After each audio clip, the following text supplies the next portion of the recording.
Welcome, brave souls, to Fear File Chronicles, your one-way ticket to spine-chilling stories and terrifying tales.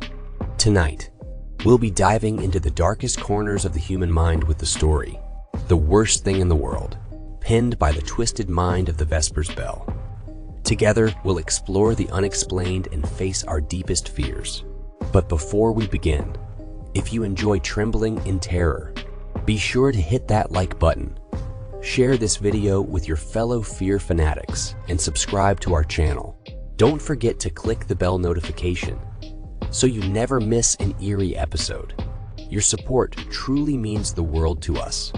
So feel free to leave a comment below to join the Fear File Chronicles community. Now, without further ado, let's unravel the mysteries of the unknown together as we delve into tonight's fear-inducing story, The Worst Thing in the World. Dim the lights and prepare yourself for a chilling journey into the Fear File Chronicles. Cherise's high-heeled boots clicked more heavily than usual against the marble tile of the Avalon View luxury apartment's lobby as she was weighted down by several bags of groceries. She wasn't accustomed to doing her own food shopping, but the service she normally used had recently been prioritizing clients who were either housebound or immunocompromised, leaving her high and dry. Ordering online proved hit or miss at best, and eventually, she accepted that if she wanted her groceries on time and to order, she would have to do it herself. Unfortunately, that didn't work out either. The long lines at both the entrance and the cashiers kept her well behind schedule, and the various supply shortages and rationing left her shopping list once again incomplete. By the time she got back to her building, she was exhausted and frustrated, and sorely hoped that the earlier maintenance to the elevators had been finished, so she wouldn't have to drag her meager yet hard-won haul up 7 flights of stairs.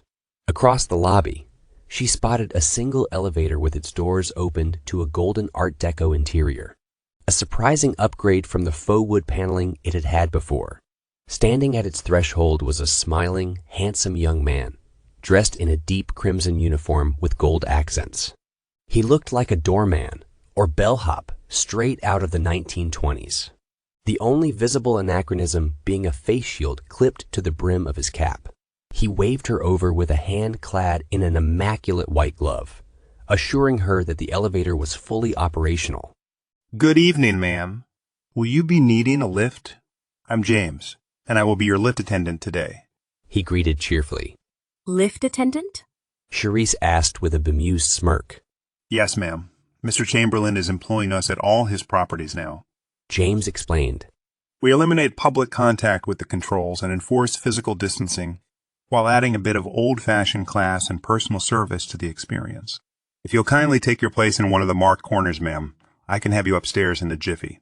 Cherise stepped into the elevator, noting with no small amount of delight that it was illuminated by a miniature chandelier. 3 of its corners were each marked with unusually ornate silver decals, politely indicating where passengers should stand to maintain a safe distance from each other. 8th floor, please, James. She instructed as she set her bags down on the floor around her. He took his place next to an elaborate brass control box, covered in switches and dials and indicator lights with a large lever sitting on top. He flipped a few switches and turned a few knobs, and when he finally seemed satisfied, he pushed a button to close the doors.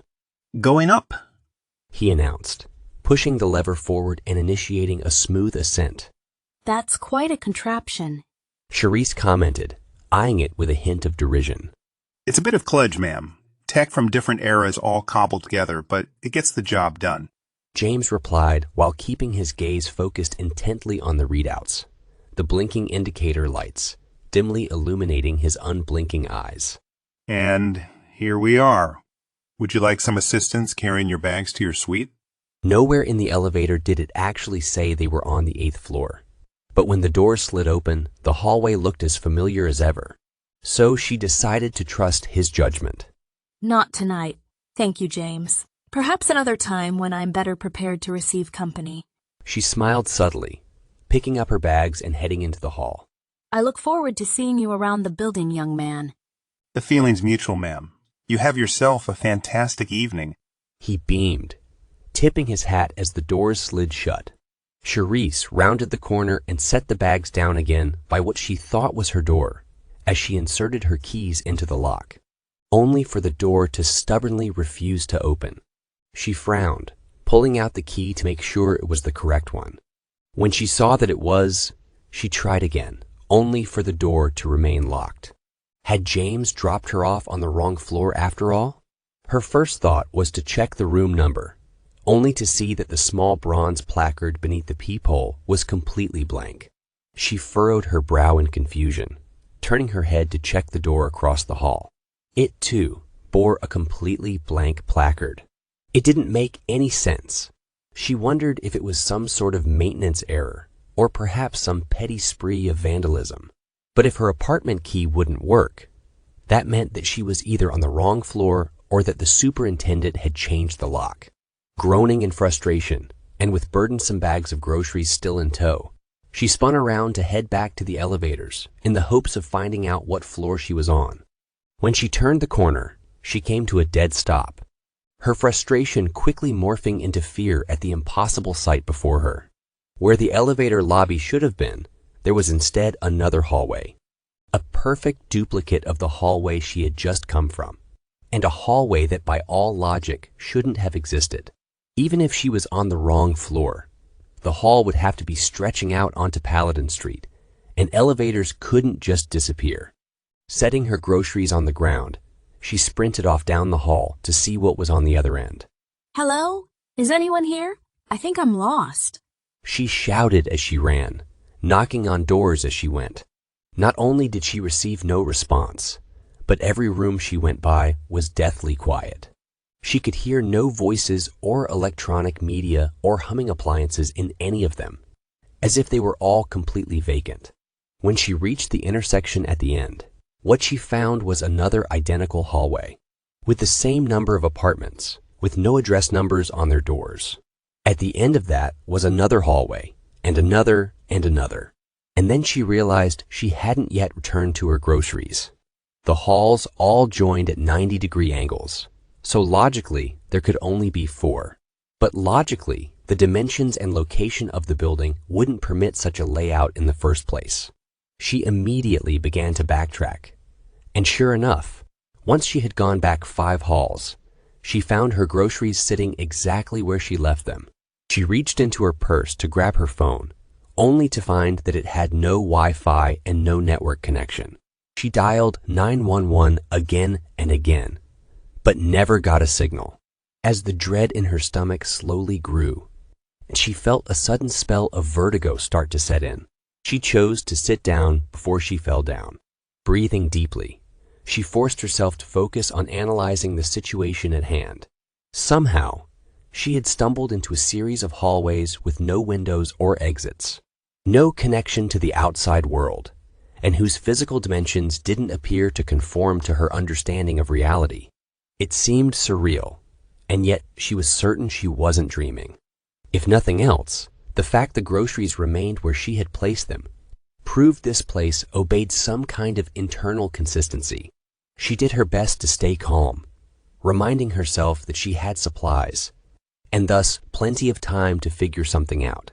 Standing up and taking a Sharpie out of her purse, she marked an X on the wall just above where she had set her groceries. Taking off her heels and picking up a bag of groceries to take with her, she set off to map the hall system, numbering each intersection and pointing her way back to her base. After an hour, she had numbered her 100th hallway. In each hall, she would shout out at least once and try at least one random door to see if it opened. No one ever answered, and no door ever budged. No matter how far she went, she never came back upon any of the markings she had left, assuring her that in spite of their immaculate monotony, each hallway was unique. Each was unique, yet identical, unless she did something to change it, and devoid of anything that could be of any potential use to her. This was disheartening, as she had hoped to come across a fire extinguisher or any other blunt, heavy object that she might use to bludgeon the doors or walls with. She was considering accessing water through one of the pipes in the wall, But so far, the labyrinth had given no sign that it even held running water. In the full hour she had been wandering the hallways, she'd heard no noise other than those she'd made herself. No pipes, no air vents, nothing. The silence was starting to get to her. She couldn't remember being anywhere that was so still for so long. It was horrid enough being lost in an impossibly distorted version of her own apartment building. But feeling like she was the only living thing in such a seemingly vast space was unnerving, to say the least. Accepting that she wouldn't find anything no matter how far she trekked on for, she relieved herself on the carpet and then headed back for her base camp. When she got back to the apartment, which she had first mistaken as her own, she took a large can of tomato sauce from her groceries and tried to knock the door handle off with it. The can dented and deformed and eventually broke open, spilling all over her hands and the floor. But the door handle didn't show so much as a scuff. Whatever this place was, it seemed its matter was every bit as unearthly as its space was. Seemingly infinite and indestructible, there was no conceivable means of escape. Cleaning off her hands as best she could with the materials she had, she moved her base camp down far enough so that she couldn't smell the tomato sauce, even though she could still smell it on herself, and did her best to sleep on the floor. As she struggled to fall asleep, she gave some thought to what could actually be happening to her. It all seemed real, even if it was impossible, and dreams were usually far less coherent and consistent than this place was. But if it was real, that meant that she wasn't anywhere in her reality. The phrase non-Euclidean geometry popped into her head as a technically inaccurate descriptor for spaces that didn't conform to known geometric models. At first, she didn't understand how she could have just waltzed into a non-Euclidean space, but quickly remembered the newly remodeled elevator, its peculiar control box, and James. She had completely forgotten about that until now, the strangeness and desperation of her situation having been quite a distraction. But now that she thought about it, it couldn't have been a coincidence. It still sounded crazy, though. Someone converting her apartment building's elevator into some sort of space-bending contraption, just to dump her into endlessly repeating halls. There seemed no point to it at all. Eventually, she did fall asleep, and when she awoke, nothing had changed. Her phone was her only means of knowing any time had passed at all. She morbidly wondered if she could conserve the battery long enough for her to die of thirst. After eating some of her perishable groceries, she set off to explore in the opposite direction as she had the following day. Again, she numbered each hallway: 100, 200, 300, 4. Somewhere around 500, the combination of exhaustion, hopelessness, and lack of sensory stimulation took their toll, and she broke out into a frenzy of screaming and banging on the doors as she ran through the halls, eventually collapsing into a sobbing mess. She stayed like that for a while, unsure of what else to do, until the unbearable silence was finally broken by the sound of faint music. Perking her head up, she had to strain to hear it, but it was there. It sounded like it was coming through a door around the corner. Hello? Is somebody there? She shouted, leaping to her feet and breaking into a desperate sprint. As she drew closer, she could recognize the music as Frank Sinatra singing "That's Life." When she rounded the corner, it was apparent the music was coming from the door at the end of the hall. She ran towards it with such fervor, she nearly crashed into it.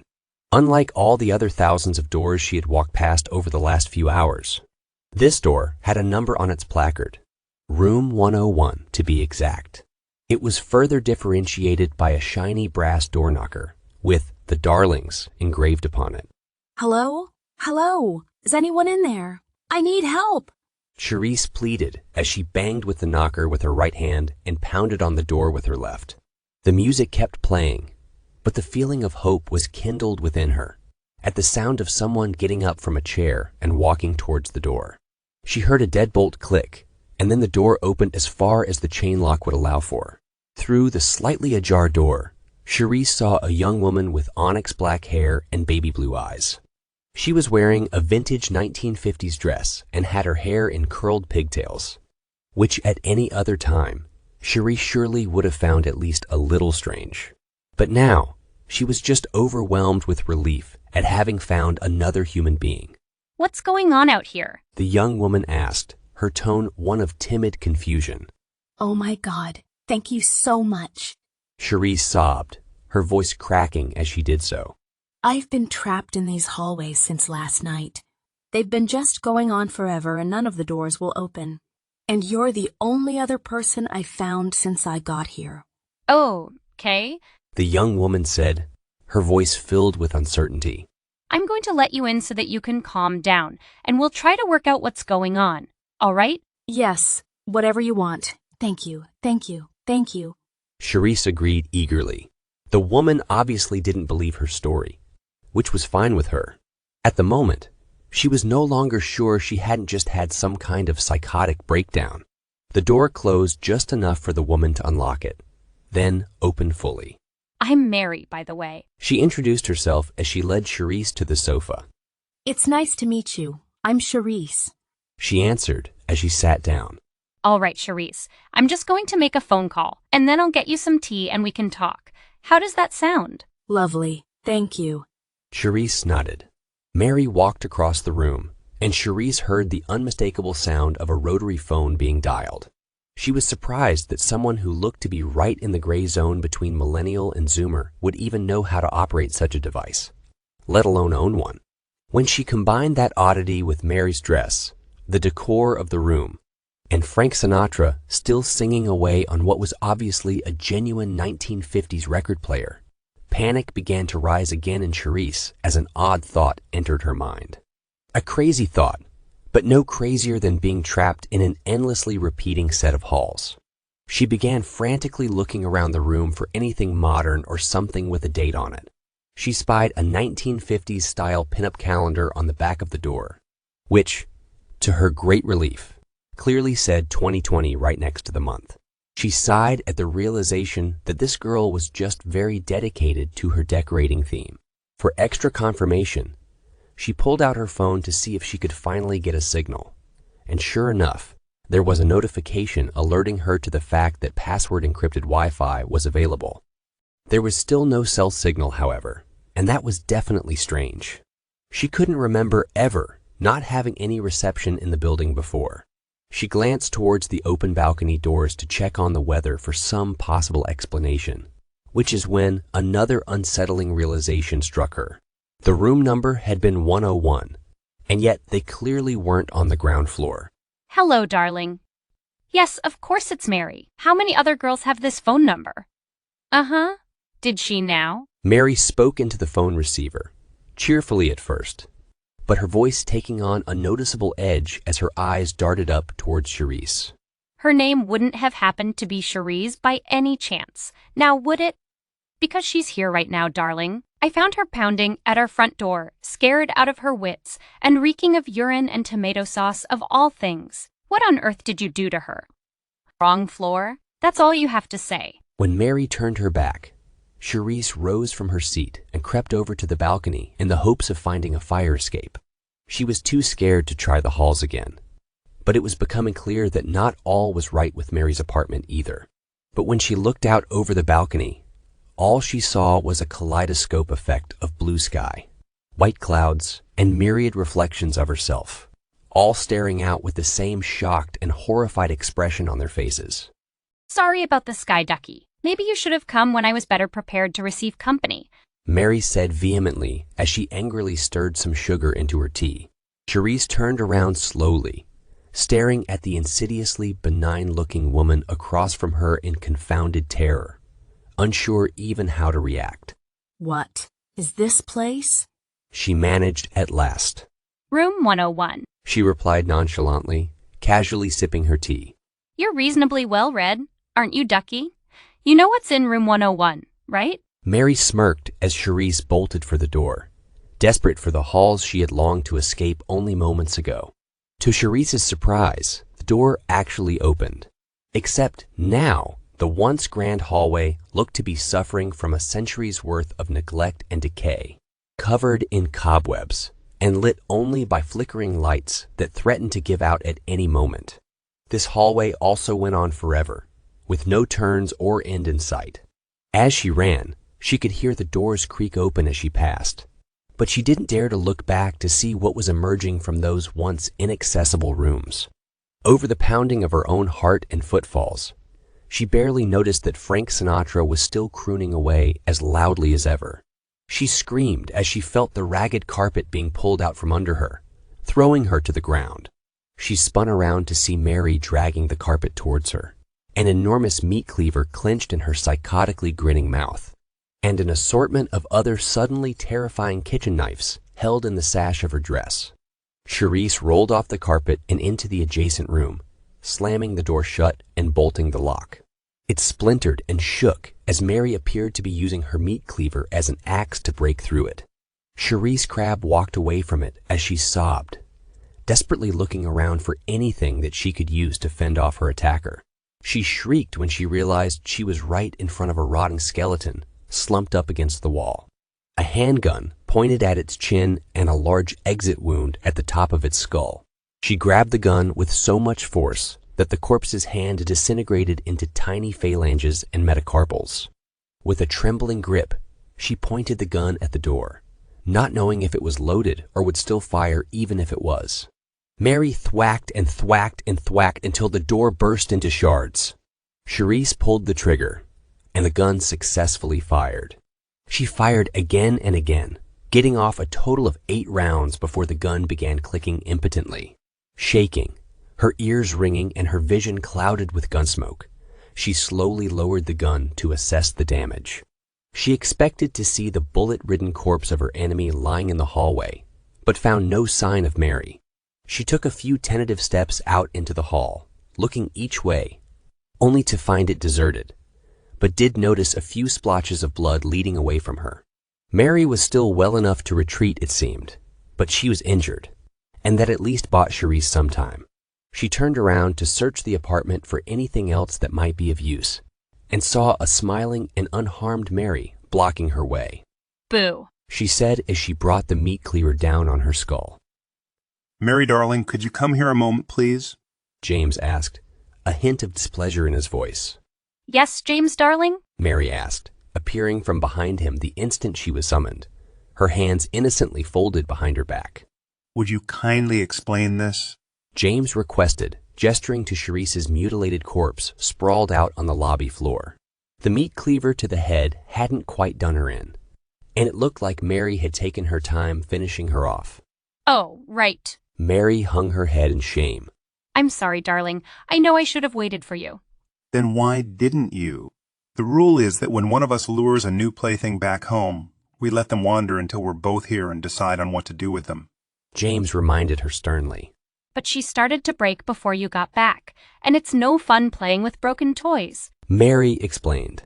So I let her into the safe room, just to see if I could fix her up a bit before you got home. But I didn't know how much longer you'd be, so I thought I'd better call you and tell you to hurry back, and that's when you said that she had been flirting with you. I said she might have been flirting with me, and I was mostly teasing. James said with a shake of his head. You can't tease me about that. You know how jealous I get? Mary said with gritted teeth. Fine. Mea culpa. Did you at least make it sporting? Of course, darling. I brought a knife to a gunfight. How much more sporting could I have made it? Just the one knife? That doesn't sound like you at all. James smirked, and then frowned as he considered the implications. And was it just her you killed? What about all the other playthings I picked up in the elevator? Well, you know how I get. Blood in the water and all that. She replied, hanging her head and kicking her shoes. So, there are none left for me? James asked as he threw his hands up in exasperation. Mary, darling, if I didn't know any better, sometimes I'd swear you were a complete sociopath.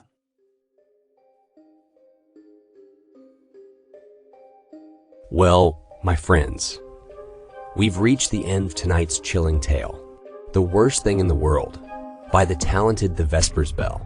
I hope you've enjoyed our descent into darkness, and that you'll carry a piece of the Fear File Chronicles with you as you drift into uneasy dreams. If our story left you shivering and shaking, don't forget to like this video, share it with others who crave a good scare, and subscribe to the Fear File Chronicles for more haunting horrors. Remember to hit the bell notification so you're always among the first to know when a new nightmare awaits. As always, We appreciate your support and would love to hear your thoughts in the comments below. Sharing your fears and frights with us truly means a lot, so don't be shy to engage with our sinister community. Until next time, remember to embrace the darkness, for it is within the shadows that our most terrifying stories are born. Good night, and stay scared.